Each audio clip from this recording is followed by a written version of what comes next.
அது வந்து கண்டிப்பா ஏற்றுக்கொள்ள முடியாது. பிரதானத்துவம் இந்த கூட்டத்துக்கு கூட்டப்பட்டது. ஏன் இவ்வளவு பெரிய ஒரு கன்ஃபியூஷன்? நான் ரொம்ப சிம்பிளான ஒரு கொஸ்டின். அவருக்கு வேற எந்த விதமான ரைட்ஸும் கிடையாது. வணக்கம், நேர்பட பேசு நிகழ்ச்சிக்கு வரவேற்கிறோம். நேற்று பொது பட்ஜெட், இன்று வேளாண் பட்ஜெட் இரண்டையும் தாக்கல் செய்திருக்கிறது முதல்வர் விஜய் தலைமையிலான தாவேக அரசு. இதுதான் இன்றைய நேர்பட பேசுவின் பேசுபொருள். பட்ஜெட் 2026 தமிழ்நாட்டுக்கான விஜயின் திட்டம் என்ன என்ற தலைப்பில் பேச இருக்கிறோம். மூத்த பத்திரிகையாளர் திரு மணி பங்கேற்றிருக்கிறார், மூத்த பத்திரிகையாளர் திரு பிரியன் இணைந்திருக்கிறார், பத்திரிகையாளர் திரு ஜீவசகாப்தன் பங்கேற்றிருக்கிறார், பத்திரிகையாளர் திரு சுவாமிநாதன் இணைந்திருக்கிறார். வணக்கம் விருந்தினர்கள் அனைவருக்கும். திரு சாமிநாதன், அடுத்த ஓராண்டுக்கான செயல் திட்டம், அடுத்த 5 ஆண்டுகளுக்கான தொலைநோக்கு பார்வை, இதை உள்ளடக்கியதான் 2 பட்ஜெட்டும் நேற்றும் இன்றும் தாக்கல் செய்யப்பட்டவை. போக்கஸ் இருக்கா? 2 நாள் தாக்கல் செய்யப்பட்ட பட்ஜெட்ல செயல் திட்டம் குறித்தும் தொலைநோக்கு பார்வை குறித்த ஒரு போக்கஸ் இருக்கா? இல்ல, அது ஓரளவுக்கு இருக்கிறது அப்படின்னு தான் அந்த 2 நாட்களுடைய பட்ஜெட் அமர்வுகளையும் பார்க்கிற பொழுது தெரிகிறது. ரொம்ப ரொம்ப முக்கியமாக கடந்த காலங்கள்ல இருந்த மக்கள் நல திட்டங்கள் அதை வேறு வடிவங்கள்ல செயல்படுத்துறாங்க. ஒரு அரசு ஒன்று தொலைநோக்கான பார்வை வருகிற பொழுது புதிய வேலை வாய்ப்புகளை இளைஞர்களுக்கு உருவாக்கணும், அடுத்த தலைமுறைக்கு உருவாக்கணும். அப்ப அது போதை ஒழிப்புல இருந்து தொடங்குது. இங்க பள்ளிக்கூடத்துல இருந்தே அதற்கான விதையை விதைக்கிறாங்க. முதல்ல அதற்கான ஒரு எண்ணெய் கொடுக்குறாங்க, ஒரு மொபைல் ஆப் வெளியிடுறோம், அந்த ஆப் வழியாவும் நீங்க புகார்களை சொல்லலாம்னு ஒரு செயலியும் பாதை காட்டுறாங்க.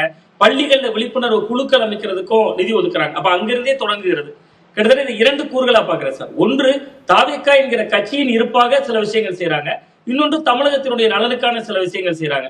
அது தமிழகத்தின் நலன் அப்படின்னு வர்றப்ப ஊரக பகுதிகளுக்கு முதல் முறையாக ரொம்ப பெரிய ஒரு வெளிச்சம் கிடைத்திருக்கிறது. கிராமப்புற பகுதிகளுக்கு ரொம்ப குறிப்பா இப்ப கிராம பகுதிகளில் நீங்க கடந்த முந்தைய திமுக ஆட்சியிலையும் பாத்தீங்கன்னா உடற்பயிற்சி கூடங்கள் சட்டமன்ற தொகுதிக்கு ஒன்று உதயநிதி ஸ்டாலின் அவர்களுடைய காலத்திலேயே அவர்களே செய்திருந்தாங்க. ஒவ்வொரு சட்டமன்ற தொகுதிக்கும் ஒரு ஜிம்மு கொண்டு வந்தாங்க, உடற்பயிற்சி நிலையங்கள், அதற்கான விளையாட்டு உபகரணங்கள்லாம் இருந்தது. இப்ப என்னன்னா ஒவ்வொரு ஊராட்சி ஒன்றியத்துக்கு அது வரப்போகுது, அதை சொல்றாங்க. அப்ப கிராம பகுதிகளில் முதல்ல உடற்கட்டமைப்பு, 2ஆவதா 100 நாள் வேலை. அந்த 100 நாள் வேலையை இப்ப 125 நாட்களாக மத்திய அரசு உயர்த்தியது.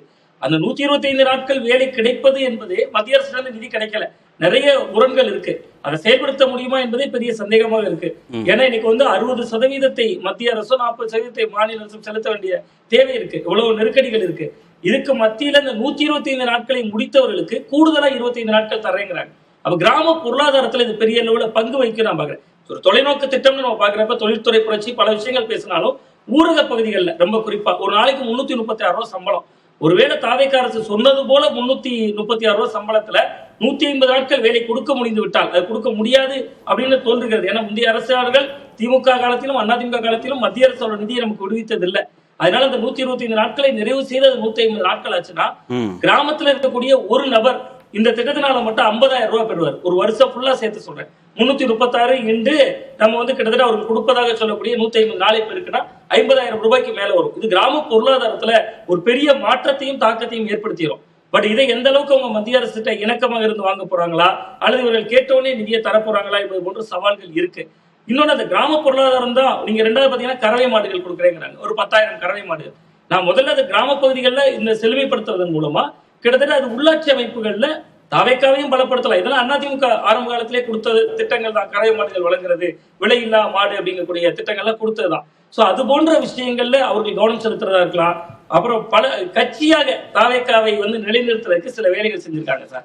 அது மட்டும் ஒரு 2 நிமிடங்கள் மட்டும் நான் தொடர்ச்சி அதை எடுத்துக்கலாம்னு நினைக்கிறேன். ஏன்னா கிட்டத்தட்ட அது ஒரு இதாக மேற்கோள் காட்டுறதுக்காக கிட்டத்தட்ட அந்த அடுத்த சுற்றுல அப்படிங்கறத ஈர்க்கிறதுதான் தாவேகாவோட. அடுத்த சுற்றுல குறைவான நேரம் போதும்னு பெருந்தன்மையை ஏத்துக்கிட்டா 2 நிமிடங்கள் தந்துடலாம். பட்ஜெட் மாதிரி தானே 40 நிமிஷத்தை தான் பிரிச்சு நானும் கொடுக்க வேண்டியதா இருக்கு. சொல்லுங்க சொல்லுங்க. கண்டிப்பா கண்டிப்பா சார், கண்டிப்பா சார். முதல்ல ஒரு ஜென்சியை ஈர்க்கிறதுக்காக தான் தாவேகா அந்த பட்ஜெட்டினுடைய வடிவம் பாத்தீங்கன்னா, ஒன்னு சொன்ன மாதிரி கிராம பொருளாதாரத்தை கை கொடுத்தாலும் இன்னொன்னு ஜென்சியை ஈர்க்கணும். அப்ப ஜென்சியை ஈர்க்கணும் அப்படின்னா முதல்ல அந்த 14 முதல் 29 வயசு, அப்ப 16 வயசுல உள்ள வரும்போது முதல்ல விலையில்லா சைக்கிள், அது ஏற்கனவே அதிமுக பீரியட்ல கொடுக்கப்பட்டது, தொடர்ந்து கலைஞர் அவருடைய காலத்திலும் கொடுக்கப்பட்டது. அந்த சைக்கிள் கூடுதலா அதுக்கு ஒரு ஹெல்மெட்டும் ஒரு வாட்டர் பாட்டிலும் வடிவம் பெற்று விடுகிறது. அடுத்த அந்த பையன் அப்படியே அங்கிருந்து காலேஜ் போவாங்க. காலேஜ் போகிற பொழுது அவருக்கு வெற்றி மடிகணினி, இதுவும் அதிமுக பீரியட்ல கொடுக்கப்பட்ட ஒரு மடிகணினி தான். தொடர்ந்து திமுக பீரியட்ல தேர்தலுக்கு 6 மாதத்துக்கு முன்பு கூட 30 லட்சம் லேப்டாப் மொத்தமா நிலுவையில் இருந்த லேப்டாப்லாம் வழங்கினாங்க. அது இப்ப தாவேகா வந்த பிறகு வெற்றி மடிகணினி. அடுத்ததான் அவர் அங்கிருந்து எங்க தயாராவாங்கன்னா ஒரு வீடு கட்டணும்னு தயாராவாங்க. அந்த வீடு +2 முடிச்சு ஒரு வேலைக்கு போகிற பொழுது அப்ப வேலைக்கு போயினோன்னு ஒரு வீடு கட்டணும்னா கிராமப்பகுதியில் இருக்கிறவங்களுக்கு 3,10,10,000 ரூபாய் ஏற்கனவே தமிழ்நாடு அரசோட திட்டத்துல இருந்தது. அது இப்ப 5 லட்சம் ரூபாயாக உயர்த்தி இருக்கு. பட் அதுல பயனாளிகள் எண்ணிக்கை குறைக்கப்பட்டிருக்கு. அன்னைக்கு 1 லட்சம் பயனாளிகள் இருந்தாங்க, இன்னைக்கு அது 70,000 பயனாளிகள் ஆண்டு இலக்கு குறைக்கப்பட்டிருக்கு. அதுவும் வெற்றி வீடு திட்டம் அப்படின்னு வந்துருச்சு. அதுவும் திமுக பிள்ளை இருந்த ஒரு திட்டமாக இருந்தது. அடுத்தது அங்கிருந்து அவர் அப்படியே ஒரு வேலையெல்லாம் முடிச்ச பிறகு ஒரு பெண்ணுக்கு திருமணம்னு வரும்போது ஜெயலலிதா அவருடைய காலத்துல தாலிக்கு தங்கம்னு கொடுத்தாங்க. அந்த திட்டத்தை அப்படியே வந்து கிட்டத்தட்ட 8 கிராம் இன்னைக்கு அண்ணன் சீர் அப்படிங்கிற உருவம் பெற்றது, கூட ஒரு பட்டுப்புடவை மட்டும் வந்துருது. அடுத்தது அங்கிருந்து அப்படியே அவங்க வேலையெல்லாம் முடித்த பிறகு திருமணம் முடிந்தோன்னு ஒரு கருவுறுதல் ஸ்டேஜுக்கு போவாங்க. ஜெயலலிதா அவருடைய காலத்துல திமுக காலத்துல சமூக வளைகாப்புகள் நடத்தப்பட்டுச்சு. அதை ஹெல்த் கேர்ங்கிற பேர்ல கவர்மெண்டே கண்காணிச்சிட்டு இருந்தாங்க. அதே திட்டத்தை தான் இப்பொழுது இப்படியும் செயல்படுத்துறாங்க. அடுத்ததா அதையும் ஒவ்வொரு திட்டங்கள். ஆனா இதுல என்ன விஷயம்னா, இப்ப உருவாக்கக்கூடிய ஜென்சிக்கு இது எல்லாமே திமுக கொடுத்த திட்டங்கள், அதிமுக காலத்துல இருந்த திட்டங்கள் அப்படிங்கிறது தெரியாது. அது இவர்களுக்கு ஒரு பெரிய பிளஸ் பாயிண்ட். ரீல்ஸ் வடிவத்துல இப்பொழுதே உலாவ தொடங்கி அண்ணன் கொடுத்த சைக்கிள்ல போறோம், அங்கிள் கொடுத்த சைக்கிள்ல போறோம். சுவாமிநாதன், ஒரே ஒரு ஹெல்ப். இவங்க அறிவித்த ஒரு திட்டத்தை சொன்ன கலைஞர் ஜெயலலிதா 2 பேரையும் சொல்லிட்டீங்க. இந்த அரசினுடைய திட்டம் ஏதாவது ஒண்ணு சொல்லிருங்களேன். இல்ல இதுல கூட இன்னொன்னு சொல்லிடுறேன் சார். ஒருவேளை வயதான அண்ணன் சீர் இவங்க தான் அப்படிதான் சொல்றேன். ஜீவான கிடக்கு சொல்லிடு அண்ணன் சீர். ஆமா அதான் அண்ணன் சீர் அல்ல சார். அண்ணன் சீர்லயே ஒரு முரண் இருக்கு. சென்னை மாநகராட்சி மேயரா சுப்பிரமணியன் அவர்கள் இருந்தப்ப தமிழ்ல பெயர் சூட்டப்படக்கூடிய குழந்தைக்கு மோதிரம் போட்டிருக்காங்க. ஆனா அந்த திட்டத்தையும் இப்ப வந்து கிட்டத்தட்ட பேர் சொல்லப்பட்டு விட்டது. இல்ல எனக்கு இவ்வளவு தடை இல்லாம சீக்வன்ஸா சொல்றத வச்சு பார்த்தா ஐடியாலாம் நீங்க தான் கொடுத்திருப்பீங்க போல இருக்கே பட்ஜெட்டுக்கு. சொல்லிட்டு ஜென்சி கிட்ஸ்க்கு வரலாறு தெரியாது, பரவாயில்ல மெயின்டைன் பண்ணுங்கங்கறாரு. இல்ல விஜய் என்ன புதுசா செஞ்சாருன்ற, விஜய் புதுசா என்ன செஞ்சாரு அப்படின்ற அந்த கேள்விக்கு விடை வேண்டாமா? இல்ல சார், அது நிறைய பண்ணிருக்காங்க சார். அதுவும் அந்த அதாவது இதுவரைக்கும் இருந்தது மக்களுக்கான நலத்திட்டங்கள், அது ஒரு பக்கம் தொடருது.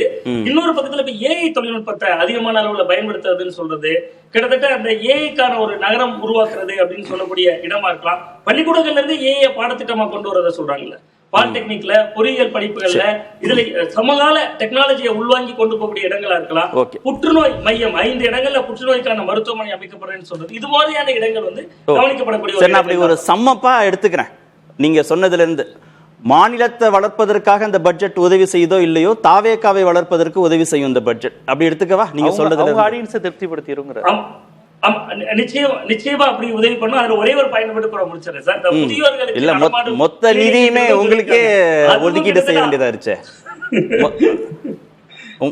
அதுவுமே வந்து அம்மா மினி கிளினிக்கினுடைய தொடர்ச்சி பிளஸ் போன ஆட்சியில இல்லம் தேடி மருத்துவத்தோட நீட்சின்னு பாக்குறேன்.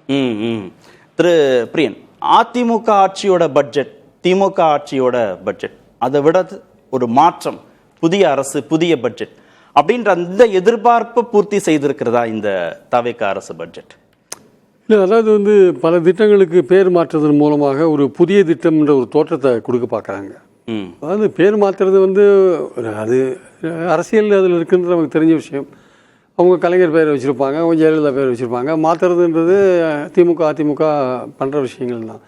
இவங்களுக்கும் கலைஞர் பேர் இருக்கிறத மாற்றணும், கலைஞர் மகளிர் உரிமை தொகை, கலைஞர் எடுத்துகிட்டு மகளிர் உரிமை தொகைன்னு போட்டு அப்படி போடுறாங்க. அதில் ஆச்சரியம் என்னென்னா, முதல்வர் திறன் மேம்பாடு திட்டம்னு ஒன்று இருக்குது. அதில் வந்து ஸ்டாலின் பேரும் இல்லை, கலைஞர் பேரும் இல்லை. அதையும் வந்து பேரை மாற்றுறாங்கன்றது ஆச்சரியமாக இருக்குது. முதல்வர் காலை உணவு திட்டம், அது வந்து காலை உணவு திட்டம், அது காமராஜர் பேர் வச்சுருக்கிறது யாருமே ஆட்சேபனை செய்ய போகிறதில்ல. எல்லாத்துலேயும் பேர் மாற்றுறதுலையும் ஒரு அரசியல் இருக்குது, பேர் வைக்கிறதுலையும் ஒரு அரசியல் இருக்குது. அதெல்லாம் வந்து இதில் சும்மா மறைச்சியெல்லாம் பேச வேண்டிய அவசியம் இல்லை. பேர் மாற்றுறதுலையும் ஒரு அரசியல் இருக்குது, பேர் வைக்கிறதுலையும் ஒரு அரசியல் இருக்குது. அது மாதிரி அவங்க பண்ணுறாங்க. இந்த கவர்மெண்ட் அதுதான் பண்ணுறாங்கன்றது என்னுடைய கருத்து. அது வந்து நல்ல விஷயன்றது வேறு விஷயம், நல்ல விஷயன்றது அதை மறுக்கிறதுக்கு இல்லை. ஆக்சுவலாக பாயிண்ட் என்னென்னா வந்து இவங்க தேர்தலுக்கு முன்னாடி சொன்னது என்ன, இப்போ நடக்கிறது என்ன தான் கேள்வி. தேர்தலுக்கு முன்னாடி இந்த திமுக கவர்மெண்ட்டே வந்து ஏதோ பெரிய இது பாவம் பண்ணிட்டா மாதிரியும், ஏதோ ஒரு பெரிய ஒரு அநியாயம் பண்ணிட்டா மாதிரியும், பெரிய அக்கிரமம் பண்ணிட்டா மாதிரியும், கடன் வாங்கி அப்படியே தமிழ்நாட்டை அப்படியே கவுத்துட்டாங்க அப்படின்னு பேசினார் விஜய். இன்றைக்கி என்ன நிலைமை? இன்றைக்கி ஆக்சுவலாக இந்த வருஷம் எவ்வளோ கடன் வாங்க போகிறீங்க? 1,22,00,000 கடன் வாங்க போகிறீங்க. 1,22,000 கோடி ரூபாய் கடன் வாங்க போகிறீங்க. அது என்ன கணக்கு? அது என்ன கணக்கு? அப்போ எப்படி என்ன பிரச்சாரம் பண்ணீங்க? நீங்கள் எப்படி பிரச்சாரம் பண்ணீங்க?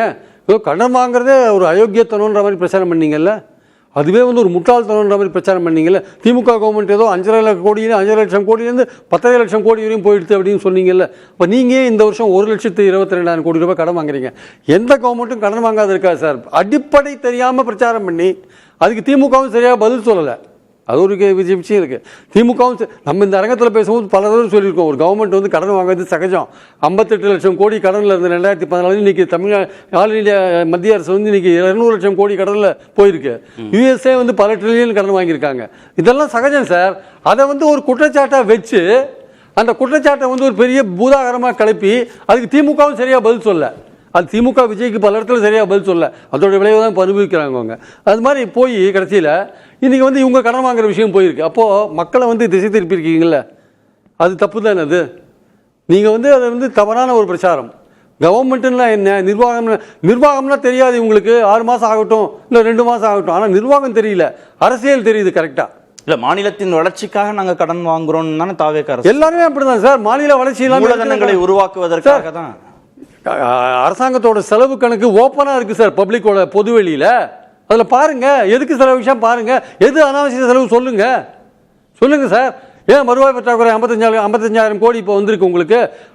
இடைக்கால பட்ஜெட்ல 48,000 வருது, இப்போ 55,000 கோடி வந்திருக்கு. எப்படி வந்தது? அதை இம்ப்ரூவ் பண்ணுறதுக்கு என்ன பண்ண போறீங்க? அதுக்கு வழி என்ன? வேலை வாய்ப்புக்கு வழி என்ன? மின்சார இலாக்காவை பிரைவேடைஸ் பண்ண போறீங்க சில ஏரியாக்களில். அது என்ன இப்போ 72,000 வேகன்சி எப்படி ஃபில் பண்ண போறீங்க? வேலை வாய்ப்புக்கான வழி அதில் இருக்கா? ஏதாவது ஒன்றுமே இல்லையே. ஸோ நம்மளுடைய பாயிண்ட் என்னென்னா வந்து உங்கள் வாக்குறுதிகள் இப்போ அண்ணன் சீர் கொடுக்குறீங்க, 8 சவரன் நகை கொடுக்குறீங்க, கரெக்டு. 812 கோடி ரூபாய் 812 கோடி ரூபாய் ஒதுக்கியிருக்கீங்க. அதில் வந்து 80,000 பேருக்கு தான் கொடுக்க முடியும். நீங்கள் 38 மாவட்டத்தில் ஆவரேஜாக ஒரு மாவட்டத்துக்கு 2,000 பேருக்கு தான் கொடுக்க முடியும். தமிழ்நாட்டில் அன்அஃபிஷியலாக ஒரு கணக்கு ஒரு வருஷத்துக்கு 4.5 லட்சம் மேரேஜ் நடக்குது. 4.5 லட்சம் மேரேஜ் நடக்குது. இந்தியாவிலேயே 1 கோடி மேரேஜ் நடக்குது ஒரு வருஷத்துக்கு. அன்அஃபிஷியலாக அக்யூரேட் ஃபிகர் வரல. 4.5 லட்சம் மேரேஜ் 4 லட்சம் மேரேஜ் வச்சுக்கோங்க. நீங்கள் 80,000 பேருக்கு தான் கொடுக்க போகிறீங்க. அதில் என்னென்ன கண்டிஷன் போட போகிறீங்க? கலைஞர் மகளிர் உரிமை தொகை கொடுக்கும்போது பல கண்டிஷன் போட்டு 1.25 கோடியை மாற்றினாங்க. அப்போ பேசினவங்க எல்லாரும் என்ன சொன்னாங்க? கிடைக்காத 1 கோடி பேர் எடுத்து ஓட்டு போடுவோம், நாங்கள் போட்டானே வச்சுக்கலாம். இப்போ இது 80,000 பேருக்கு தானே கொடுக்க போறீங்க சார். பல திட்டங்களை அரசாங்கம் செயல்படுத்தும் போது ஒரு திட்டத்தை முழுமை பெறுவதற்கான கூடுதல் நிதி அப்படின்னு ஒதுக்கீடு செய்ய முடியாது. எந்த அரசாங்கமும் செய்ய முடியாது தானே. அதுதான் பழைய அரசாங்கமும் பண்ணிட்டு. ஆனால் நீங்க என்ன பிரச்சாரம் பண்ணீங்க? 1 கோடி பேர் கொடுக்கலன்னு பிரச்சாரம் பண்ணீங்கல்ல. சக்கரை கார்டு கிடையாதுன்னு சொன்னீங்கல்ல. அதுல 1 கோடி பேர் கட் ஆயிட்டான்ல அதுல. அப்போ இதெல்லாம் நீங்க எதெல்லாம் நீங்க பிரச்சாரம் பண்ணீங்களோ, நீங்கள் வந்து பாலியல் குற்றம்னு பிரச்சாரம் பண்ணீங்க. இப்போ ஏகப்பட்ட பாலியல் குற்றங்கள் நடக்குது. சட்டம் ஒழுங்கும் பிரச்சாரம் பண்ணீங்க, ஏகப்பட்ட பிரச்சனைகள் நடக்குது. காவல் மரணங்கள்னு பிரச்சாரம் பண்ணீங்க, 4-5 காவல் மரணங்கள் நடந்து போச்சு. நீங்கள் என்னென்ன சொன்னீங்களோ அதுக்கு நேர் லஞ்சம் ஊழல் கிடையாது. நீங்கள் உங்கள் தாவேக்கா கட்சிக்காரங்களே கவர்மெண்ட் போஸ்ட்டுக்கு லஞ்சம் வாங்குறாங்கன்னு கான்வர்சேஷன்லாம் வெளில வருது. ஒரு பெண் மந்திரி வந்து கொலை பண்ணுவான்ற அளவுக்கு பேசுகிற அளவுக்கு நிலைமை போயிட்டு இருக்கு. இந்த மாதிரிலாம் போயிட்டு இருக்கும்போது, ஆனால் இந்த பட்ஜெட்டில் வந்து சுவாமி சொன்ன மாதிரி சில நல்ல விஷயம்லாம் இருக்குது. ஆடு கொடுக்கறது, மாடு கொடுக்கறது, இதெல்லாம் ஜெயலலிதாவுடைய திட்டங்களுடைய காப்பி வச்சுக்கோங்க. அது வந்து கிராம பொருளாதாரத்தை நல்லா இன்க்ரீஸ் பண்ணும். அந்த சேவை சட்டம் வந்து நிச்சயமா தேவை. இல்ல அவங்க கட்சி கட்டமைப்பை பலப்படுத்துறதுக்கு உதவி செய்ய அவர் வந்து கான்சன்ட்ரேட் பண்றாரு சார். அந்த விமன் ஓட்டை வந்து கன்சால்டேட் பண்றாரு. அதுதான் அந்த சவரன் நகை கொடுக்கறது, அப்புறம் மோதிரம் கொடுக்கறது, அப்புறம் மாடு கொடுக்கறது, ஆடு கொடுக்கறது, இதெல்லாம் வந்து விமன் ஓட்டை கன்சால்டேட் பண்ற ஒரு முக்கியமான விஷயம். அதே மாதிரி இளைஞர்கள் ஓட்டை ஏற்கனவே இளைஞர்கள் இப்போ இது கொடுக்குறாங்க வச்சுக்கோங்களேன். சைக்கிள் கொடுக்கறது, இல்லை மடிக்கணினி கொடுக்குற விஷயங்கள் போன்ற விஷயங்கள்லாம் வந்து அடுத்து 29 ஓட்டு போடுற வயசு வந்துருவாங்க. +2 ஸ்டூடெண்ட்ஸ். அதிமுக திமுக எல்லாருமே திரு சாமிநாதன் பட்டியலிட்ட எல்லா செக்டாரோட ஓட் பேங்கையும் கணக்கில் வச்சு தானே பல்வேறு திட்டங்கள் செஞ்சாங்க. திரு விஜய்க்கு மட்டும் அதுல என்ன பிரிவிலேஜ், கூடுதலான ஒரு அட்வான்டேஜ் என்ன கிடைச்சிட போகுது? அவர் சாமிநாதன் கூடுதல் அட்வான்டேஜ் அவர் கிடைச்சிரும் அப்படின்னு சொல்றாரு. அப்படி என்ன கிடைச்சிட போகுது? அதிமுக திமுக அதே பாதையில தானே டிராவல் பண்றாங்க. இல்ல கூடுதல் அட்வான்டேஜ் கிடைக்கிற அளவுக்கு சிறப்பான ஒரு விஷயங்கள் இதில் ஏதாவது இருக்கான்னா அப்படி எதுவும் எனக்கு தெரியல ஆக்சுவலா. அதாவது வந்து இந்த பர்டிகுலர் திட்டத்தினால இவருக்கு இன்னும் அடிஷனலாக ஒரு செல்வாக்கு சேரும் அப்படின்ற மாதிரியான விஷயங்கள். ஆனால் இது வந்து நிறைய விமர்சனங்களுக்கு இடம் கொடுத்துருக்கு. இப்போ விவசாயிகளை பொறுத்த மட்டும் பார்த்துக்கோங்களேன். இன்னைக்கு வேளாண் பட்ஜெட் போட்டிருக்காங்க. 100% கடன் நீங்கள் 5 ஏக்கருக்குள்ள இருக்கிற விவசாயிகளுக்கு சொன்னீங்க. இன்னைக்கு நீங்கள் 75,000 தான் தள்ளுபடி பண்ணிருக்கீங்க. 5 ஏக்கருக்கு மேலே 50% சொன்னீங்க. ஆனால் நீங்கள் தள்ளுபடி பண்ணது வந்து 100 முழு தள்ளுபடின்னு சொன்னீங்க. 50% அதில் கிடையாது, வரல. அவங்களுக்கும் பெரிய விவசாயிகளுக்கும் பெனிஃபிட் இல்லை, சின்ன விவசாயிகளுக்கும் பெனிஃபிட் ஆகாத ஒரு விஷயமா இருக்கு. 3500 ரூபா வந்து நெல்லுக்கு ஆதார விலை தரேன்னு சொன்னீங்க, 4500 ரூபா கரும்புக்கு ஆதார விலை தரேன்னு சொன்னீங்க, அது நீங்க தரவே இல்லை. அப்ப இது ரெண்டும் ரொம்ப முக்கியமான கோரிக்கை. விவசாயிகள் வந்து நெல்லை வந்து கொள்முதல் நிலையத்துக்கு கொண்டாந்தானா அது மழையிலையும் செய்திலையும் நனையுது, ஈரப்பதம் வந்து அது விலை வந்து ரொம்ப கம்மியாக போகுது, அது ஒரு பிரச்சனையாக இருக்குது. சேமிப்பு கிடங்கள் கட்டணும்னு சொன்னீங்க, நீங்கள் வந்து டெம்பரரியாக தார்பாலின் கொடுக்குறீங்க. நீங்கள் இது எவ்வளோ தூரம் அப்போ தொலைநோக்க வச்சு நீங்கள் பண்ணுறீங்களா? 43,000 விவசாயிகளுக்கு நீங்கள் தார்பாலின் கொடுக்குறேன்னு சொல்கிறீங்க. பட் தொலைநோக்காக பார்த்தா நீங்கள் வந்து பல கொள்முதல் நிலையங்களை பெரிய பெரிய ஷெட்டு கட்ட வேண்டியிருக்கும். அதுக்கான ஒதுக்கீடு என்ன போன்ற விஷயங்கள்லாம் இப்போ இருக்கா இல்லையான்றதை இன்னும் செக் பண்ணி பார்க்கணும். ஏன்னா இதுதான் 43,000 தார்பாலின் விவசாயிகளுக்கு தார்பாலின் கொடுக்குற விஷயங்கள் தான் வெளில வந்திருக்கிறத நம்ம பார்க்குறோம். எதுக்கு சொல்ல வரேன்னா, இந்த பேர் மாத்திர விஷயங்கள்லாம் பாருங்களேன். ஈவன் மத்திய அரசில் கூட பாருங்களேன், இந்திரா காந்தி வீடு கட்டும் திட்டம்னு ஒன்று வச்சுருந்தாங்க. அதை வந்து பேரை மாற்றி என்ன பண்ணாங்க, மோடி வந்த பிறகு என்ன பண்ணார், பிரைம் மினிஸ்டர் பிரதான் மந்திரி மாத்தினார். இப்போ இவங்க வந்து முதல்வர் பேரில் இருக்கிறத எதுக்கு சார் மாற்றணும்? என்ன அவசியம் இருக்குது மாற்றத்துக்கு? அது வந்து கலைஞர் பேர்லையும் இல்லை, ஸ்டாலின் பேர்லையும், ஜெயலலிதா பேர்லையும் இல்லை. அப்போ இந்த மாத்திரதெல்லாம் எதுக்காக? மாத்திரதெல்லாம் நாங்கள் புதுசாக ஒன்று பண்ணுறோன்னு காமிக்கிறதுக்காகவா அப்படின்னு ஒரு பாயிண்ட் வருது. இல்லை, அவங்களுடைய ஓட் பேங்கை வந்து அவங்க கான்சென்ட்ரேட் பண்ணுறாங்க. அவங்களுடைய ஓட் பேங்கே வந்து கடந்த எலெக்ஷனுக்கு ஸ்பெசிஃபிக்கான ஒரு ஓட் பேங்க் சார். அது அந்த ஓட் பேங்க் நிரந்தரமான ஓட் பேங்க்ன்றது அவங்க ரசிகர்கள் சம்பந்தப்பட்ட நிரந்தரமான ஓட் பேங்க் இருக்கும். சென்ற எலெக்ஷன்ஸ் ஓட் பேங்க்ன்றது ஒரு மாற்றத்துக்காக போடப்பட்ட ஒரு ஓட் பேங்க். அந்த மாற்றத்துக்காக போடப்பட்ட ஓட் பேங்கை அவர் தக்க வைக்கிறாருன்றது இங்க பிரச்சனை. அவருடைய ஓட் பேங்க்ன்றது ஒரு 20% இருக்கு வச்சுக்கோங்க, மாற்றத்துக்கான ஓட் பேங்க் ஒரு 10-12% இருக்கு வச்சுக்கோங்க. அந்த ஓட்டை அவர் தக்க வைக்கிறாரா? அதுக்கான விஷயங்கள் இருக்கான்னா இல்லை.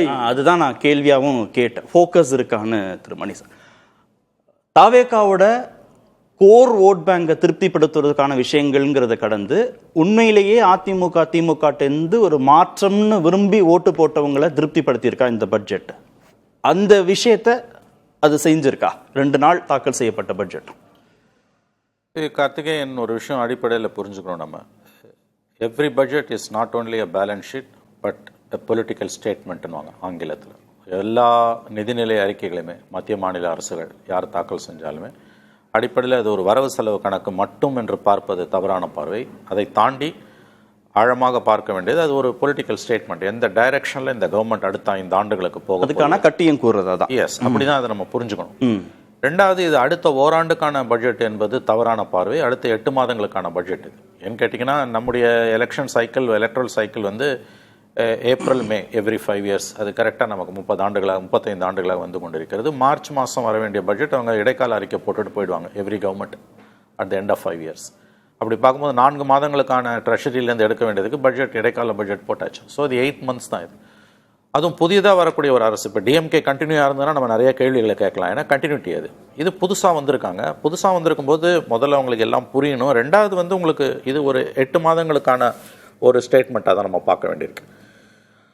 அதை தாண்டி வந்து இப்போ நம்ம வந்து பிட்ஸ் அண்ட் பீசஸில் பார்க்குறத தாண்டி நான் எப்படி இதை பார்க்குறேன்னா வந்து இந்த ஃபோக்கஸ் ஆஃப் த கவர்மெண்ட், அது டைரக்ஷன் எப்படி இருக்குன்னா, பட்ஜெட்டுக்கு சில நாட்களுக்கு முன்பு மான்டெக் சிங் அலுவாலியா தலைமையில் ஒரு கமிட்டி போட்டிருக்காங்க. ரெவென்யூ எப்படி பெருக்கிறது, அரசின் வருவாயை பெருக்குவது எப்படின்றது. That's a catch. அங்கே தான் வந்து விஷயம் இருக்குன்னு நான் பார்க்குறேன். ஏன்னா மான்டெக் சிங் அலுவாலியா வந்து தனியார் மயமாக்கத்தோட இந்தியாவில் சிற்பிகளில் ஒருவர் என்று அறியப்படுபவர். டாக்டர் மன்மோகன் சிங் காலத்திலிருந்து அதன் பிறகு பிளானிங் கமிஷன் சேர்மனாக இருந்தார். மான்டெக் சிங் அலுவாலியா வராருன்னா அது கண்டிப்பாக சிதம்பரத்தோட இன்ஃப்ளூயன்ஸ் இருக்குன்றதுக்கான ஒரு அடையாளம். அதுதான் எனக்கு வந்து மெசேஜாக படுது. ஸோ இந்த கவர்மெண்ட் அடுத்த சில ஆண்டுகளில் அடுத்த பட்ஜெட்டில் அதுக்கு அடுத்த பட்ஜெட்டில் தான் ஃபோக்கஸே நமக்கு தெரிய வரும். ஸோ இந்த கமிட்டியோட ஃபைண்டிங்ஸ் அதை தாண்டி வந்து வரக்கூடிய நாட்களில் வந்து வேறு ரெவென்யூஸை பெருக்கிறதுக்கு இவங்க என்ன பண்ண போகிறாங்க, தேசிய அளவில் இவங்களுக்கு கிடைக்கக்கூடிய உதவி, மத்திய அரசிடம் வந்து கிடைக்கக்கூடிய உதவி, இது எல்லாத்தையும் பொறுத்து தான் நம்ம இதை பேச வேண்டி இருக்குது.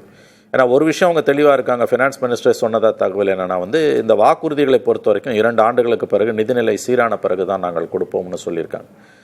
இப்போ இருக்கக்கூடிய மாநில அரசு நிதிநிலையை கவனத்தில் வைத்து பார்க்கும் பொழுது இந்த முதல் பட்ஜெட் வந்து நாட் அ பேட் ஒன், அப்படி தான் நான் பார்க்குறேன் இதை வந்து. ஏன்னா இந்த சுச்சுவேஷனில் அப்படி தான் நம்ம இதை பார்க்க வேண்டியிருக்கு. அவர் பிரியன் சொன்னார் கடன் வாங்குறத பற்றியெல்லாம், அது பொலிட்டிக்கல் ஸ்டேட்மெண்ட். அது எல்லா கவர்மெண்ட்டும் அப்படி தான், எல்லா கட்சிகளும் அது அப்படி தான் பேசுவாங்க. வந்து உட்காரும் போதும் அவங்களுக்கு தெரிய போகுது.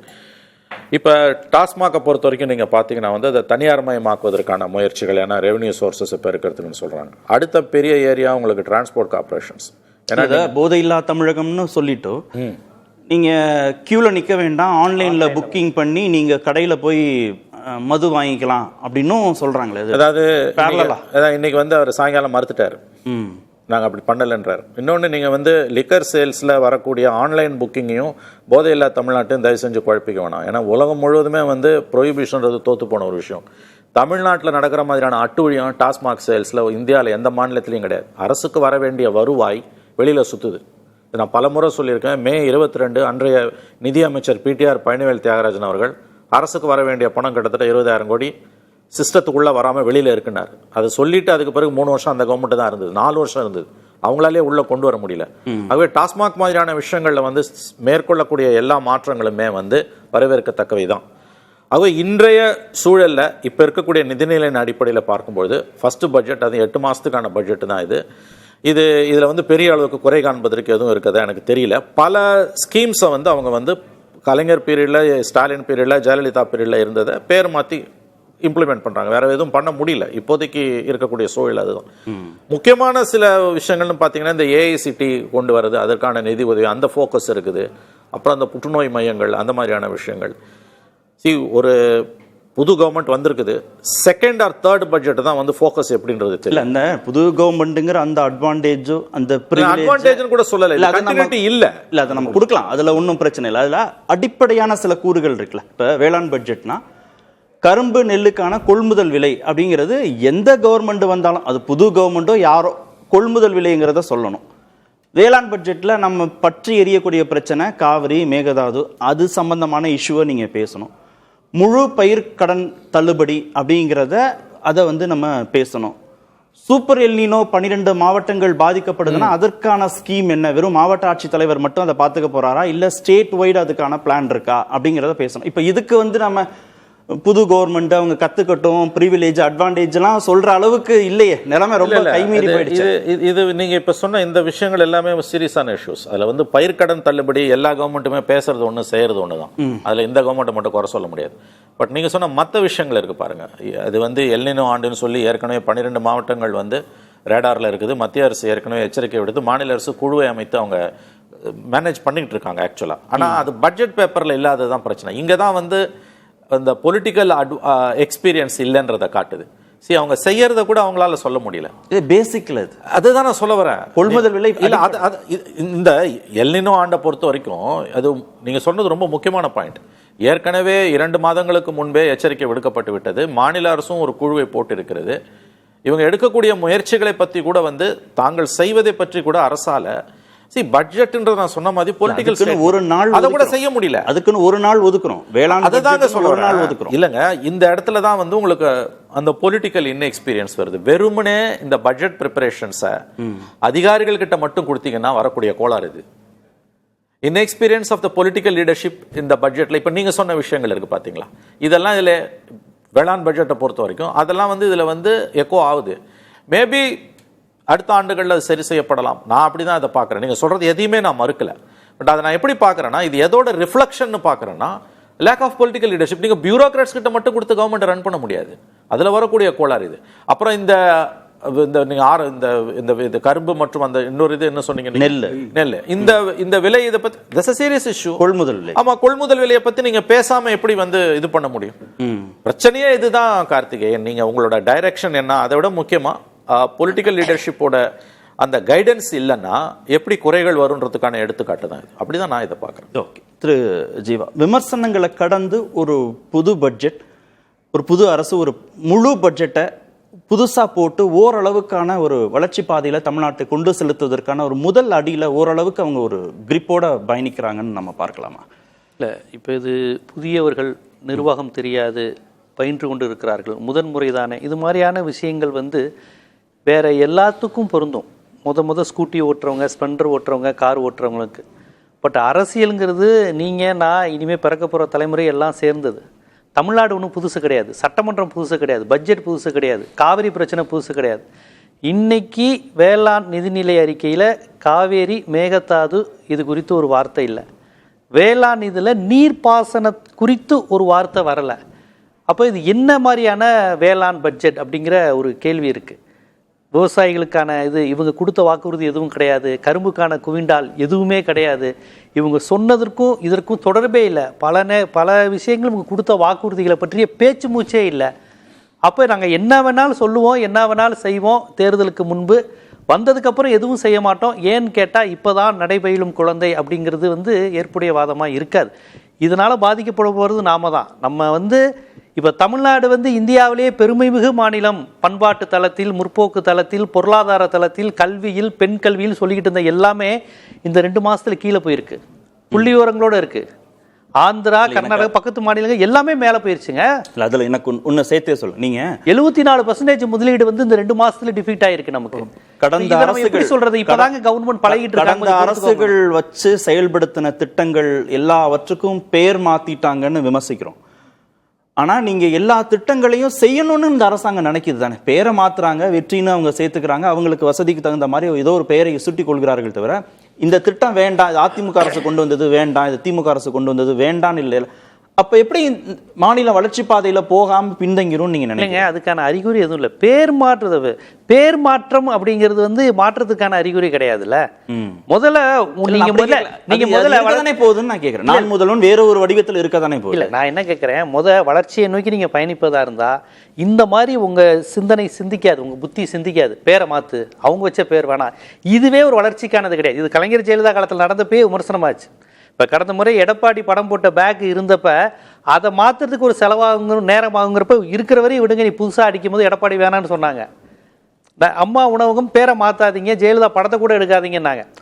இதெல்லாம் ஒரு ஆரோக்கியமான செயல். ஆனால் இங்கே வந்ததுலேருந்தே பழி வாங்குறது, கைது, அவங்க பேர் வந்துடக்கூடாது, இவங்க இது மட்டும்தான் போய்கிட்டு இருக்கு. அதாவது அவங்க தேர்தலுக்கு முன்பு எப்படி பேசி என்ன ஒரு பிம்பத்தை கட்டமைச்சு வாக்குகள் பெற்றாங்கிறத தயவு செய்து இப்பயாவது மக்கள் புரிஞ்சுக்கல. இந்த ஒரு தேர்தலோட தமிழக வெற்றி கழகத்தின் பயணம் முடிய போறது இல்லை திரு ஜீவா. அடுத்து உள்ளாட்சி தேர்தல் இருக்கு, நாடாளுமன்ற தேர்தல், சட்டமன்ற தேர்தல் இருக்கு. இந்த தேர்தலில் அவங்க பேரை மாத்தியோ ஏதோ ஒரு வடிவத்திலேயோ இன்னும் அதிகமான ஓட் பேங்க் கிரியேட் பண்ணணும், போய் சேரணும்னு நினைப்பாங்க தானே. அவர் கட்சியா, அவங்க கட்சி, ஒவ்வொரு கட்சியும் அவங்க கட்சி எல்லா கட்சியும் நினைக்கிறதானே. அது நினைக்கட்டும், அது நான் வேணான்னு சொல்லல. நான் பேசுறது கட்சி தொடர்பான விஷயங்கள் இல்ல, இது மாநில தொடர்பான விஷயம். இப்ப உங்க கட்சி செயற்குழு குறித்து நம்ம வாதம் பண்ணல, அவங்க என்ன வேணாலும் பண்ணிட்டு போட்டோம். பட்ஜெட்டுங்கிறது உங்களையும் என்னையும் நம்ம எல்லாரையும் பாதிக்கக்கூடிய விஷயம். இன்னைக்கு இது ஒரு முதன்மை மாநிலமா இருந்தது, பின்னாடி போய்கிட்டு இருக்கு. இன்னைக்கு எல்லாருமே அதை தான் பேசியிருக்கிறாங்க. ஏங்க அந்த எல்னினோ குறித்தெல்லாம் அவங்க பேசாம இருந்ததெல்லாம் எவ்வளவு பெரிய, இன்னைக்கு அக்டோபர் மாதம் பேரழிவை சந்திக்கக்கூடிய வாய்ப்பு இருக்குன்னு அச்சுறுத்துறாங்க. அவர் இந்த நீர்நிலை நிபுணர்கள் எல்லாருமே என்ன சொல்றாங்க, அக்டோபர் மாதம் இப்போ வெயில் கொள்ளுது ஜூன் மாதத்துல சொல்லிட்டு இருந்தோம், அக்டோபரில் பாருங்க 2015 விட மோசமான அழிவு வரும்னு சொல்றாங்க. அப்படி நடக்கக்கூடாதுன்னு நம்ம நினச்சிக்குவோம். ஆனால் அப்படிலாம் வர வாய்ப்பு இருக்குன்னு பயமுறுத்திக்கிட்டு இருக்காங்க. எல்னினோனா என்ன அப்படின்னு, 2015 விட மோசமாக இருக்குங்கிறாங்க. அதை பற்றிய ஒரு ஆய்வு மனநிலையே அவங்களுக்கு இல்லை. அதை விட ரொம்ப முக்கியமாக இந்த A1 சிட்டிக்கான பண ஒதுக்கல், அது என்ன வரையறை, திட்டமிடலே இல்லைங்கிறாங்க. A1 வல்லுநர்கள் நிபுணர்கள்ட்ட நீங்கள் கேட்டு பாருங்க, எங்க A1 சிட்டினா அவர் என்னங்க நினச்சிக்கிட்டு இருக்காரு, அதுக்கு எவ்வளோ செலவாகும், அது என்ன ஒரு மாதிரி கணக்கு காமிக்கிற மாதிரி. அதாவது முதல்ல இவங்களுக்கென்று தனியாக ஒரு திட்டம் இது பண்ணல, அப்படியே அறிவித்தாலும் அது எந்த தொலைநோக்கு பார்வையும் இல்லாமல் கணக்குக்கு அறிவிப்பது போல இருக்கு. இது எல்லாமே ஆபத்தா பார்க்குறேன் நான். அதை இதுவரை நடந்த திமுக சண்டை மாதிரி இது இல்லை, இது வேற என்ன ஆபத்துன்னு சொல்லுங்க. எதை பற்றியுமே ஒரு தொலைநோக்கு பார்வை இல்ல. எல்னினோவா இருக்கட்டும், A1 சிட்டியா இருக்கட்டும், ஏதோ ஒண்ணு அறிவிச்சுட்டு போயிடுறாங்க. வேற பிரச்சனைக்குள்ள போய் மாநிலம் சிக்கிக்கும்னு பயப்படுறீங்களா? கண்டிப்பா வளர்ச்சியோடைய வேகத்துல கொஞ்சம் மட்டுப்படும்னு பாக்குறீங்களா? வளர்ச்சியோட வேகம்லாம் மட்டுப்பட்டுக்கிட்டே இருக்கு. இப்போ இவ்வளோ குறுகிய காலத்தில் பெரிய லெவலில் மட்டுப்படுதுங்க. எல்லாமே ஆந்திராவுக்கு போனதுல இருந்து இப்போ எல்லாமே குறைஞ்சிருக்கு. இப்போ பக்கத்து மாநிலங்கள் எல்லாம் நம்மளோட எல்லா தளத்திலையும் எல்லா பாயிண்ட்ஸ்லையும் புள்ளி விவரங்களையும் முன்னாடி போயிட்டாங்க. 74% நம்ம இன்வெஸ்ட்மெண்ட் குறைஞ்சிருக்கு. இதெல்லாம் எதுலேருந்து நடக்குது, என்ன மாதிரியான இது எல்லாமே நிர்வாகத்திறன்மின்மை எல்லாம் தானே. இப்போ PTR வந்த உடனே உலகத்தில் உள்ள மிகச்சிறந்த பொருளாதார நிபுணர்களை வச்சுருந்தாங்க, பெரிய பெரிய அறிஞர்கள் வந்தாங்க, ரகுராம் ராஜன் போன்ற எல்லாருமே இருந்தாங்க. அதையெல்லாம் கூட விமர்சனமாக பார்த்தாங்க. இவங்க என்ன சொல்லி பிரச்சாரம் செஞ்சாங்க, கடன் வாங்குறதுல இருந்து. இந்த கவர்மெண்ட், கடந்த கவர்மெண்ட் என்னெல்லாம் செஞ்சாங்க, கடன் வாங்கினாங்க. கடன் வாங்கினது அவங்க என்ன சொல்றாங்க, இது ஒரு சமூக முதலீடுங்க. நாங்கள் இன்வெஸ்ட்மெண்ட் பண்றோம், பெண்களுக்கான செலவு, இளைஞர்களுக்கான செலவு, முதன்முறை படிக்க வைப்பதற்கான செலவு, இடஒதுக்கீட்டில் வருவதற்கானது, இது எதுவுமே அவங்களுக்கான செலவு இல்லைங்க, சமூகத்துக்கு திருப்பி வரப்போகுதுங்க, கல்விக்கும் பெண்களுக்கும் கொடுக்க போறதுன்னு. ஆனால் நீங்கள் செலவு பண்றீங்க, எல்லாத்தையும் வீணாக்கிட்டாங்க. எதுக்கு எடுத்தாலும் கடன்னு சட்டியை வலிச்சு வச்சிருக்கிறாங்க. கஜானா காலி. கஜானான்னு ஒன்று காலி ஆகவே ஆகாது. பொருளாதாரம் தெரிஞ்சவங்க பேசவே மாட்டாங்க. இது எல்லாம் தான் சிக்கல்.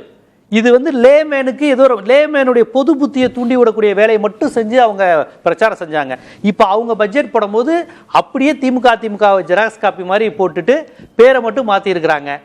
அப்புறம் அவங்க கொடுத்த வாக்குறுதியில் எதுவுமே இல்லையேங்க.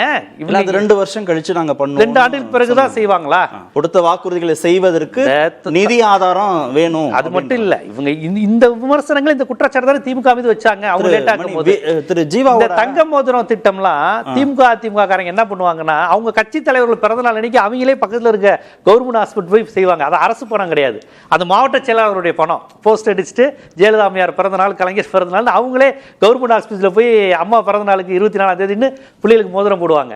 இப்போ இவங்க அரசு எல்லா குழந்தைகளும் சொல்லிட்டு அரசு மருத்துவமனை மட்டும் சொல்லியிருக்காங்க. தங்கம் வைக்கிற விலையில போட முடியுமா? போட முடியாது. தங்கம் வாங்காதீங்கன்னு வேற சொல்லிக்கிட்டு இருக்காங்க. அது தனி சப்ஜெக்ட். தங்கமே வாங்காதீங்கன்னு மோடி சொல்லிக்கிட்டு இருக்காரு. ஒரு மாநிலம் வளர்ச்சி பாதையை நோக்கி போறதுல ஒரு சில சதவீதம் குறையுதுங்கிறது வேற. ஆனா ஜீவா அச்சப்படுறாரு, சிக்கலுக்குள்ள போய் மாட்டிக்குவோமோ அப்படின்னு அச்சப்படுறாரு. கல்வி குறியீட்டுல, பொருளாதார குறியீட்டுல, வேலைவாய்ப்பு குறியீட்டுல எல்லாத்துலயுமே மற்ற மாநிலங்களோட நம்ம பின்தங்கிறோமே. முதலீட்டு குறியீட்டுல தேவையற்ற அச்சம். 100 நாள்ல இப்படிப்பட்ட முடிவுகளுக்கு எப்படி வருகிறார்கள் என்று புரியல. எந்த புள்ளிவரங்களின் அடிப்படையில் அவர் இப்படிப்பட்ட அழுத்தமான ஒரு குற்றச்சாட்டை வைக்கிறார் என்றும் எனக்கு புரியவில்லை. 2வது, 1000 ரூபாய் கொடுக்கறத ஸ்டாலின் அவர்கள் எப்பொழுது ஆரம்பித்தார்?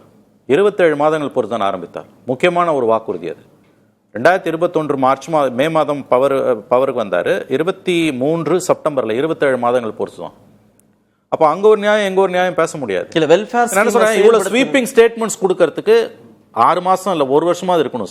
100 நாள் முடியாத செயல்படுத்துறத விட்டுருவாங்க. 100 நாள் சார், 100 நாள் முடியாத ஒரு கவர்மெண்ட்டை பார்த்து அவங்க வந்து பின்னோக்கி போறாங்க, பின்னால இழுத்துட்டு போறாங்க, இருண்ட காலத்துக்கு போறாங்க, கலப்பிரர் காலத்துக்கு போறாங்க என்பதெல்லாம் வந்து ஸ்வீப்பிங் ஸ்டேட்மெண்ட்ஸ். இப்படி சொல்றவங்க வந்து எந்த ஆதாரத்தின் அடிப்படையில், எந்த புள்ளிவரங்களின் அடிப்படையில் சொல்றாங்கன்னு தெரியல. பொருளாதார நிபுணர்கள் சொல்லுங்க யாரு என்னன்றத ஸ்டாட்டிஸ்டிக்ஸ் எந்தெந்த டேட்டான்னு சொல்லுங்க. நீங்க அப்படி பொத்தாம் பொதுவா சொல்லக்கூடாது. 2வது சார், இப்படிப்பட்ட விஷயங்கள் சார், நீங்க இன்வெஸ்ட்மெண்ட்ஸ்லாம் கண்டினியூஸ் ப்ராசஸ். ஒரு 100 நாள் கூட ஆகாத ஒரு கவர்மெண்ட்டை பார்த்து அங்க ஓடி போச்சு, ஆந்திராவுக்கு போயிடுச்சு, இங்க போயிடுச்சுலாம் வந்து என்ன பொறுத்தவரையில வந்து தவறான ஒரு வாதம். நீங்க முதல்ல இன்வெஸ்ட்மெண்ட்ஸ்ன்றது எப்படி வருது, அது வந்ததுன்னா அதோட ஜென்ரேஷன் எம்ப்ளாய்மெண்ட் ஜென்ரேஷன்றது என்ன, அவங்க டிஎம்கே பீரியட்ல வந்து அவங்க சொன்ன அளவுக்கு செஞ்சாங்களா, இவ்வளோ விஷயங்கள் இருக்குது சார். ஒரு பெரிய சிக்கல் என்னன்னா, தாவேகா சார்பாக பேசுறதுக்கு இந்த மேடையில் யாரும் இல்லை, கவர்மெண்ட் சார்பாக பேசுறதுக்கு ஆளே இல்லை. இதுதான் இந்த கவர்மெண்ட்டை பற்றின பெரிய சிக்கலை.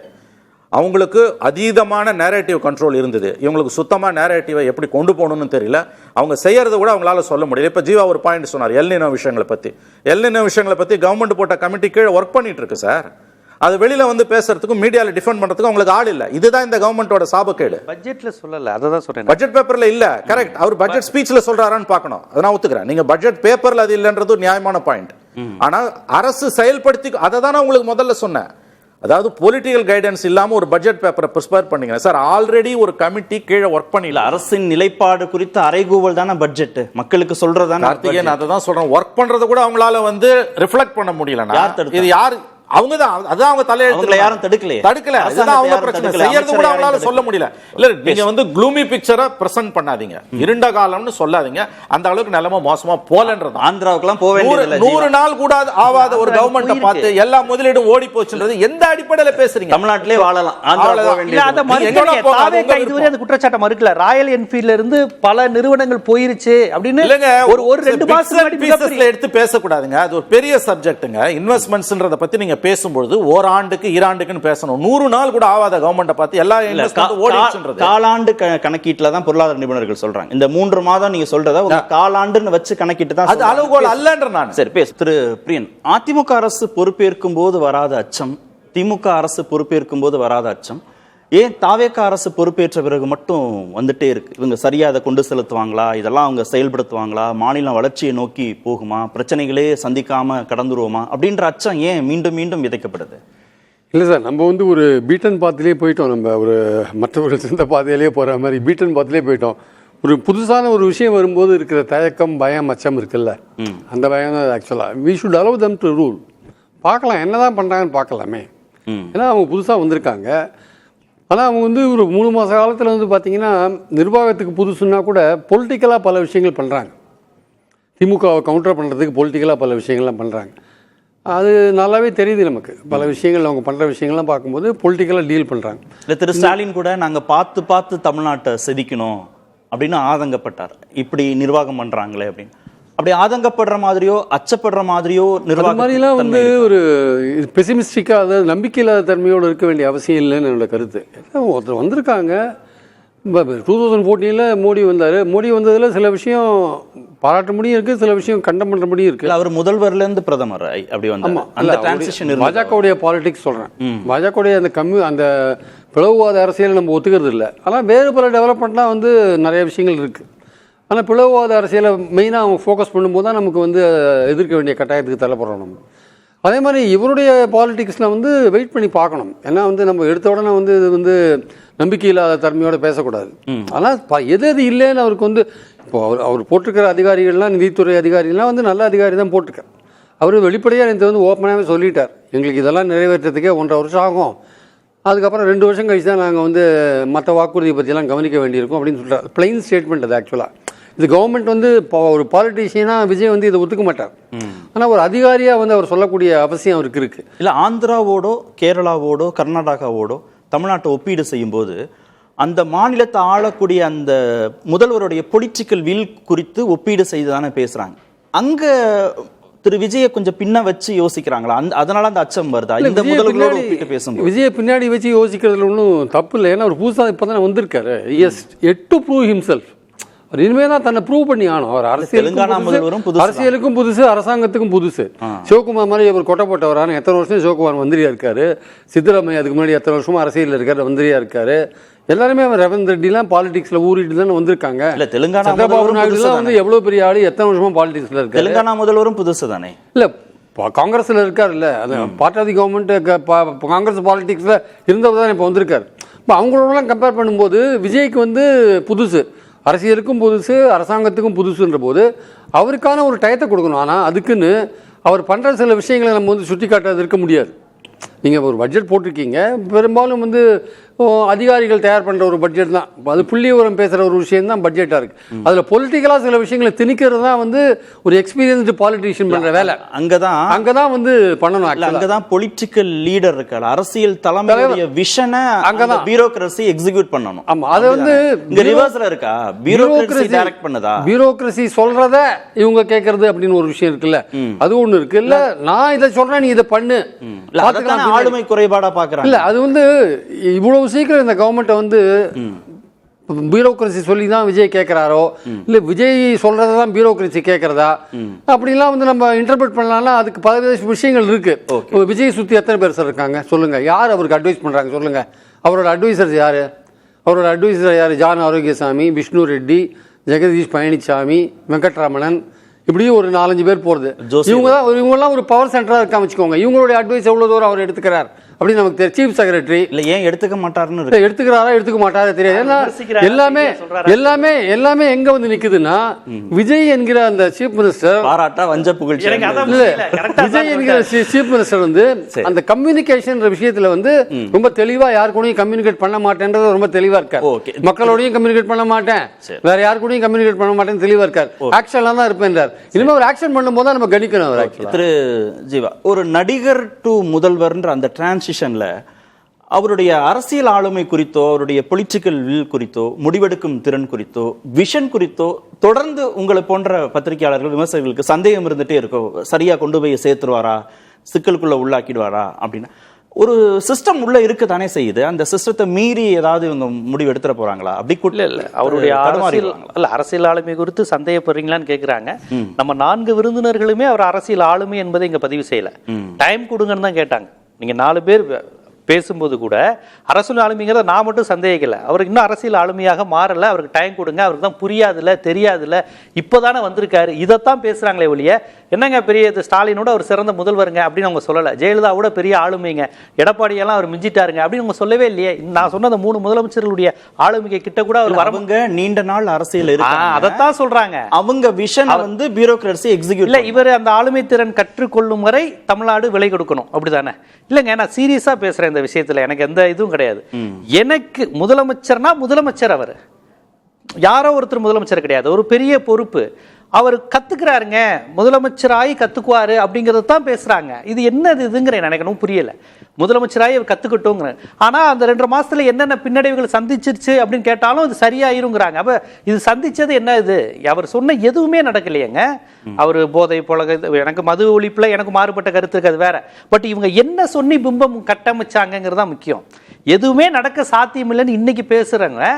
அன்னைக்கு அவங்க நாங்க வந்தோம்னா ஒன் மேன் ஷோ தான், சிவாஜி பட கிளைமேக்ஸ் தான் நடக்க, இங்க சிங்கப்பூரா மாறும், இங்க மலேசியா மாறும்னாங்கல்ல. இல்ல, சிஸ்டத்துக்கு வெளியே இருந்து பார்க்கும்போது அப்படி தோணி இருக்கலாம், உள்ள வரும்போது யதார்த்தம் இதுதான்ன்றது புரிதல் வந்திருக்கலாம். அப்ப அது உட்டோப்பியன் ஸ்பீச் தானே, அது ஒரு உட்டோப்பியன் வேர்ல்டு தானே. யதார்த்த உலகம்ங்கிறது திமுக அதிமுக செஞ்சு இவ்வளவு தூரம் வளர்த்திருக்குங்கிறது தானே உண்மை. அதை தானே ஊழல், நீங்க அதைத்தானே வாரிசு அரசியல், அதைத்தான நெப்போட்டிசம், அதுதானே அடாவடி வன்முறை, என்னென்னமோ. இந்தியாவிலேயே மோசமான மாநிலம் தமிழ்நாடு தான். இங்க தான் சாதின்னு ஒன்னே கண்டுபிடிச்சிருக்காங்க, இங்க தான் பெண்கள் இப்படி சொன்னாங்க. அது எல்லாமே பொய்ங்கிறது 2.5 மாசத்துல உருவாயிருச்சுல. உங்களால திமுக பேட்ச் குத்தாம ஒண்ணும் பண்ண முடியலையே. அப்ப திமுக சிறந்த ஆட்சின்னு தானே நீங்க 2.5 மாசமா சொல்லியிருக்கீங்க. திமுக தான் தமிழ்நாட்டை நல்லா வச்சிருந்துருக்குன்னு தானே நீங்க வானத்துல இருந்து பார்த்தாலும் தெரியுது, பூமியில இருந்து அண்ணாந்து பார்த்தாலும் திமுக பேட்ச் தானே இருக்கு. அதனால அந்த ஒரு விஷயம் இங்க முக்கியம். அது மட்டும் இல்ல, ரொம்ப கண்டிக்க வேண்டிய ஒரு விஷயம், இவங்க திருப்பதியில போய் அந்த பட்ஜெட்டை வச்சது ரொம்ப கான்ஸ்டியூஷனலாவே ரொம்ப மோசமான ஒரு விஷயம். இன்னொரு மாநிலத்தில் போய் பட்ஜெட்டை வச்சது, கோவில்ல வச்சது. இன்னொன்னு அடுத்த நாள் பார்த்தா ஒருத்தர் ஜபமாலையை வச்சுட்டு பைபிளை உச்சரிச்சுட்டே வர்றாரு. இது என்ன? இதுவரையும் எந்த சட்டமன்றத்தில் ராஜாஜி அவர்கள் கடவுள் நம்பிக்கையுடைய ஒரு பக்த உச்சலம் இருந்திருக்காங்க, ஜெயலலிதா அம்மையார் இருந்திருக்காங்க, யாருமே இந்த மாதிரியான அபத்தங்கள்லாம் பண்ணதில்ல. அப்ப இது மதச்சார்பற்ற தன்மைக்கும் சம்பந்தம் இல்லாம இருக்கு. இதெல்லாம் ரொம்ப கேலிக்கூத்தா இருக்குங்க. திரு சாமிநாதன், தெலுங்கானாவோடோ கர்நாடகாவோடோ கேரளாவோடோ ஆந்திராவோடோ ஒப்பீடு செய்வதை மறுக்க முடியாது. குறைந்தபட்ச தென் மாநிலங்கள் ஒப்பீடுங்கிறதாவது இருக்கும் தமிழ்நாட்டுக்கு. அதிலிருந்து திரு விஜய் விலகி நின்று பார்க்க முடியாது. அப்போ இந்த பொலிட்டிக்கல் வில் அது அட்மினிஸ்ட்ரேட்டிவ் வில்லா மாறணும், நம்மளும் மற்ற மாநிலங்களோட போட்டி போட்டு ஜெயிச்சிடணும், தொழிற்சாலைகள் போயிடக்கூடாது, முதலீடுகள் போயிடக்கூடாது, கல்வியில பின்தங்கிடக்கூடாதுங்கிறது நியாயமான எதிர்பார்ப்புகள் தானே. ரெஸ்பான்சிபிலிட்டி கவர்மெண்ட்டுக்கு திரு விஜய்க்கும் தானே. ஆமா சார், நிச்சயமா ரொம்ப நியாயமான எதிர்பார்ப்பு தான். அதுல ஒரு உறுதியான தன்மையை இன்னும் கொஞ்சம் தீவிரமா காட்டணும். ஒரு மேகதாது விவகாரத்துல இருந்தே தொடங்குது. ஒவ்வொரு விஷயங்களையும் கருத்து சொல்லணும், குறைந்தபட்சம் செய்தியாளர்களை சந்திக்கணும். நீங்க பட்ஜெட் விவகாரத்துல அதே மாதிரி இந்த நெல்லுக்கான கொள்முதல் விலை, குறைந்தபட்ச ஆதார விலை, அது போன்ற விஷயங்களையாவது பேசணும். அதெல்லாம் செய்கிற பொழுதுதான் ஒரு ஆளுமை தன்மை நிரூபிக்கப்படும். ஆனா அந்த ஒரே ஒரு சின்ன ஒரு நொடி மட்டும் சார், அவர் திரைத்துறையில இருக்கும் போதே காதலுக்கு மரியாதை, ஃப்ரெண்ட்ஸ், கில்லி, போக்கிரினே, கடைசியா வந்த வெற்றி படம் ஜனநாயகன் வரைக்கும் பிற மொழி படங்களுடைய டிரான்ஸ்லேஷன் தான், கிட்டத்தட்ட மொழிபெயர்ப்பு தான், ரீமேக் தான். அதே மாதிரிதான் இந்த பட்ஜெட் திமுகவோட ரீமேக் தான். சோ அதனால நம்ம அந்த ரீமேக்க தான் அப்படியே இங்கேயும் பண்றாருங்கிறதுனால ஒட்டு மொத்தமா இது அப்படியே அதனால இந்த பட்ஜெட்டே இடத்துக்கு போயிருச்சு. சொந்த சரக்கா ரீமேக்காங்கிறது பிரச்சனை இல்ல, வசூல குவிக்குதா இல்லையா, கரெக்ட், வசூல குவிச்சிருக்கா இல்லையா, அது வெற்றியை பெற்றிருக்கு. அது மாதிரி இந்த பட்ஜெட் மக்கள் கிட்ட ஓரளவுக்கு அவர் சொன்ன மாதிரி பல விஷயங்களோட ரீமேக்கா இருக்கிறதுனால அபாயகரமான சூழ்நிலை இல்லைங்கிறது மட்டும் பாக்குறேன். அது எப்படி ஒரு மினிமம் கேரண்டியை தந்துருதோ அது மாதிரி இது ஒரு எம்ஜி லெவல்ல நிக்குது. நான் திரைத்துறையில இருந்து வந்தவனால அந்த ஒப்பீடையே சொல்லி முடிக்கிறேன். ஆனா சுறா ஃபெயிலியருங்க, சுறா ஆதி ஃபெயிலியர். நிகழ்ச்சியில் பங்கேற்ற அனைத்து வந்தலுக்கும் நேர்விட பேசுகிறேன். கண்டிப்பா ஏற்றுக்கொள்ள முடியாது. பிரதான